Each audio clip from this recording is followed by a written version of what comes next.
এটা চাঁদাবাজির টাকা, এটার নাম দেওয়া হয়েছে জিপি। আমরা 113 কোটি টাকার মামলা করছি 60 টাকা হিসাবে।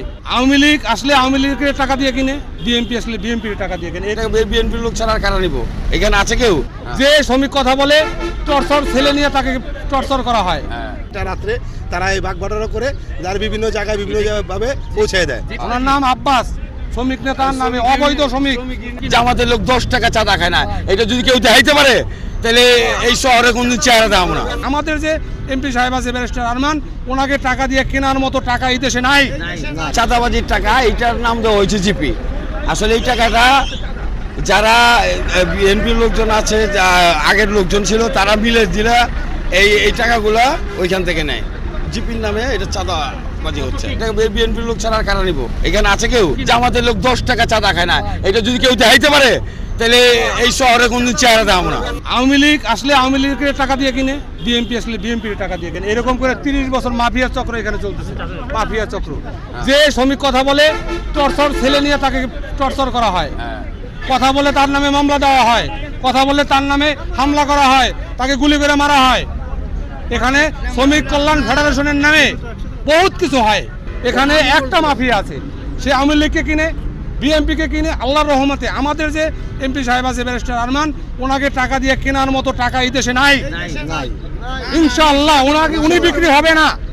যে একটা পরিবহন থেকে 400 টাকা 500 টাকা জিপি হইলে ওটা ওনারা 20টা পরিবহন হলে একটা বাগবাটোয়ারা হয়। এটা রাত্রে তারা এই বাগবাটোয়ারা করে যার বিভিন্ন জায়গায় বিভিন্ন ভাবে পৌঁছে দেয়। এইখানে যারা এই টার্মিনালে যত শ্রমিক চলে, যে কোনো পরিবহন সব এইভাবেই নিয়মতান্ত্রিকভাবে চলাফেরা করে। চাঁদাটাকে বৈধ করার জন্য এটা জিপি নামে একটা সংকেত। জিপি মানে কি ভাই? জিপি মানে তাদেরকে নতুন একটা সংজ্ঞা, মানে চাঁদাবাজি নতুন একটা সংজ্ঞা, মানে এটা বৈধ চাঁদা বৈধ করার জন্য। এখানে এই মাফিয়া চক্র চালাইছে 30 বছর আব্বাস, ওনার নাম আব্বাস, শ্রমিক নেতার নামে অবৈধ শ্রমিক, অবৈধ শ্রমিক সভাপতি। হ্যাঁ, এখন ওনার ছত্র ছায়া বহুত কিছু হয়, এখনো চলছে, বহুত কিছু হয়। আমরা এটা প্রশাসন সব কিছু মেনটেন্স করে ও চলে, ওর কোনো দল নাই, ও মাফিয়া চালায়। আমরা 113 কোটি টাকার মামলা করছি 60 টাকা হিসাবে, কিন্তু প্রতিদিন 2800-3000 টাকা পার গাড়ি থেকে চাঁদা হয়েছে। ওটা তো বাদ। হ্যাঁ, অবশ্যই আছে, আমার কাছে মামলার কপি আছে, কিন্তু এই মামলাটাও ওনারা টাকা দিয়ে ডাবায় রাখছে যাতে ইনকোয়ারি না হয়।